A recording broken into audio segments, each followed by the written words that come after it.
How's it going? Ryan here at etrailer.com. Today on our 2019 Chevrolet Colorado, we're going to be taking a look at and showing you how to install the Roadmaster Crossbar-Style Base Plate Kit with removable arms. Now keep in mind, a base plate is only going to be one of 5 main components needed to flat tail your Colorado. The other 4 are going to include diode wiring, a braking system, a tow bar, and safety cables. Right off the bat, one of my favorite things about this base plate kit is how concealed it's going to be when you're not using it. It's just going to go in place of where your tow hooks used to be. That's going to be really nice. You're not going to have an eyesore when you're just cruising around town. Another one of my favorite things is how easy these are going to be to take on and off. So whether you're at the campsite and need to disconnect it, or you're ready to hit the road and need to put it on, ain't going to take you a whole lot of time. What's going to happen is this pin is going to interlock into the base plate. So we'll kind of turn this sideways, push it in, and spin it. And once that pin clips in, you know we're secured. And the base plate is compatible with all quick disconnects and all Roadmaster tow bars. Now if I personally had to choose a tow bar to go with this base plate, I would choose a Roadmaster All-Terrain because you know they're going to pair together perfectly. I also really like how heavy duty the base plate is. Once you get it in your hands, you're going to be able to tell that it's well built and very solid. And that's really important because our base plate is going to provide us with the connection point to tow it behind our motorhome. This thick piece of steel that comes forward with the hole in it, that's going to give us a solid place to connect our safety cables. So overall, we're going to kind of get the best of both worlds. We're not only going to get the functionality and the reliability to get us to our destination in a safe manner, but whenever we unhook, we're also going to look good too. Now there are a handful of steps to get the base plate installed, but it isn't overly complicated and everything's relatively straightforward. Speaking of which, let's go ahead and put it on together now. To begin our installation, we're going to be right here underneath the hood. We're going to be removing some fasteners along the front edge of our fascia. There's going to be a total of 6 Torx bit fasteners that we need to take out, so I'll do that using a T15.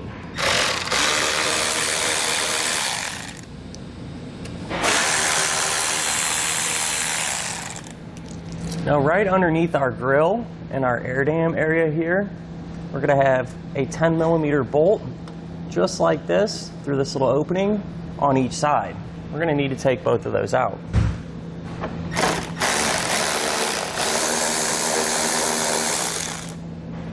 Now if we move to the front of our wheel well, we're going to have some fasteners that we need to take out too. We're going to have 3 along the bottom edge and 3 going up the side. So I'll take those out using a T15 Torx bit.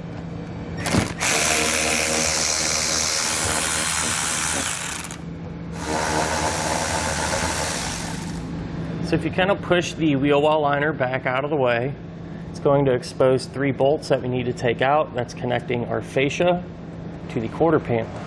They're to be located along this edge. One here, one in the middle, and then one way up there.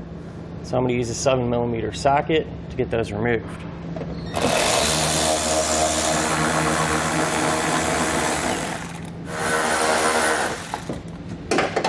And the other side is set up the exact same way, so we'll just repeat that process over there.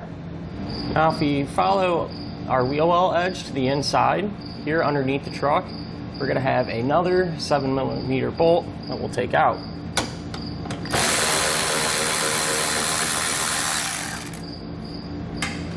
And if we keep moving towards the center of the truck, it's going to be a bracket here and a 10mm bolt that we'll take out too. And again, the other side is set up the same way, so we'll just repeat that process over there.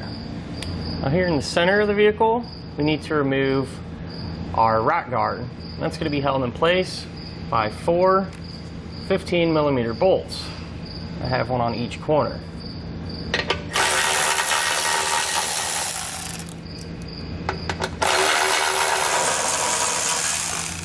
You lower this down and set it off to the side. Now at this point, if your truck has fog lights, you're going to want to disconnect them. So what you can do is peel back your wheel well liner again, then we're able to get to the plug. So there's going to be a tab in the center that you push down, and then you can pull it out. We'll do that on both sides. Now before we remove our bumper, what I did was just use some painter's tape along the edges here, just to help prevent any potential scratching. Once I have that done on each side, now we can remove it. So with an extra set of hands, kind of pull down, kind of work our way around.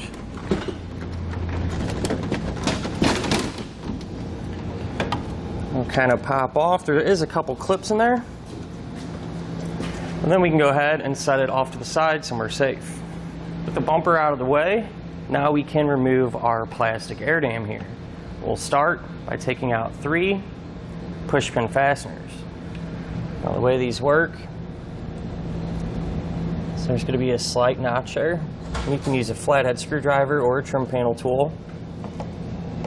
Kind of get into that notch underneath the head of the fastener.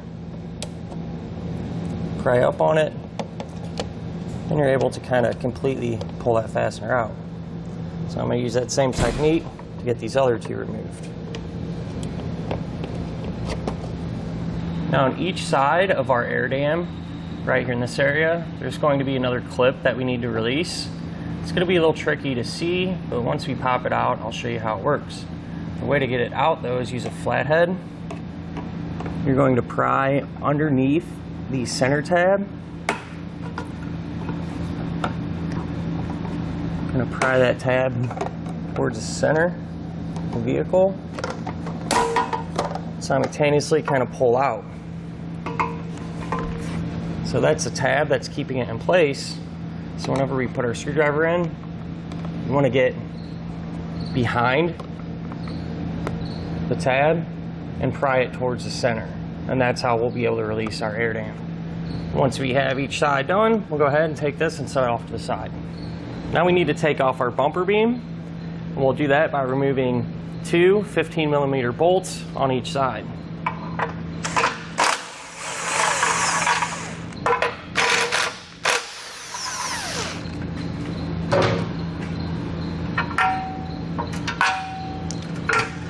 This will just slide right off.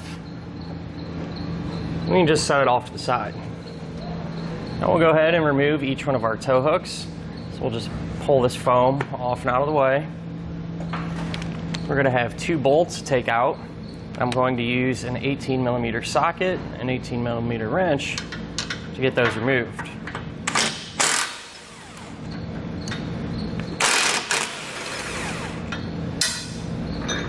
And once we have them out of the way, set them off to the side, as we will not be reinstalling them. Now we can put our base plate side arms in place. Now the driver's side and passenger side are specific to each side. So one way you can tell to make sure you have the right side is that the safety chain hook here, that should be facing towards the center of the truck.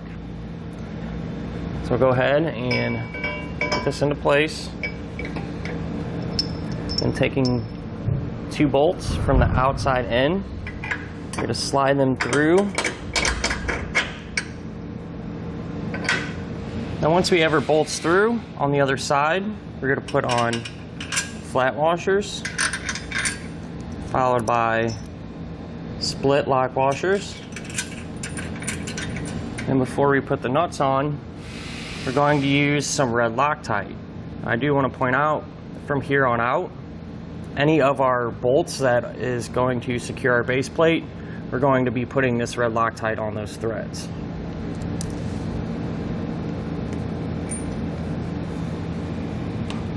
You can go ahead and follow that up with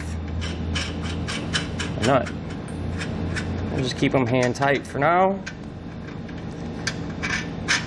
And we will repeat the same process over on the other side.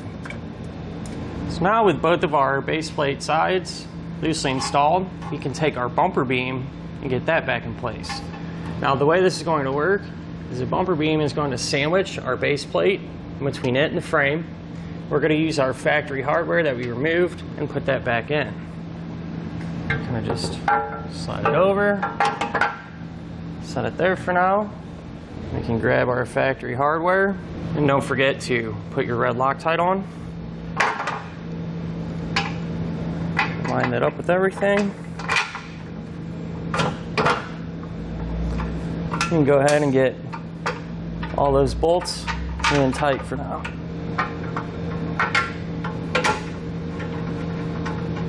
Now we can go ahead and tighten all of our hardware down.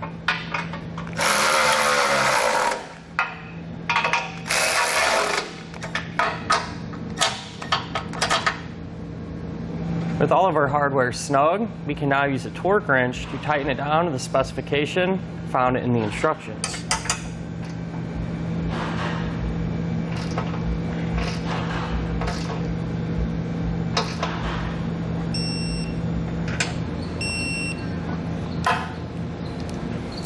Now with our base plate completely torqued down, you can do one of two things. You could either reinstall your fascia and everything else in the opposite order that we removed it, or, like us in our case, it would be a good time to install any other components, such as your braking system or wiring. That way, with the fascia removed, you have a lot more room to work. So now if we come to the inside of our fascia, we're going to have a big foam pad here that we need to take off. And this will not be getting reinstalled because we need the room for our base plate to work. It's going to be held in place by a clip, one on each side, just like this. And I'm going to use a trim panel tool, or you can use a flathead screwdriver. Kind of got to pry in behind it, kind of work it off. Once you have both sides removed, this foam will just slide off, and we can set it to the side. Now we can enlarge our openings a little bit according to the diagram and the instructions. And I went ahead and marked out where I'm going to cut here in yellow. And I'm going to use a Dremel tool to do that. However, since it is plastic, you could probably use some snips or even a sharp utility knife.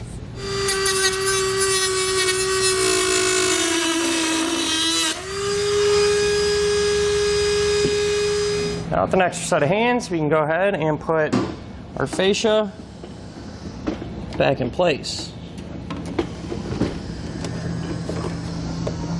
And that'll finish up our look at and our installation of the Roadmaster Crossbar-Style Base Plate Kit on our 2019 Chevrolet Colorado.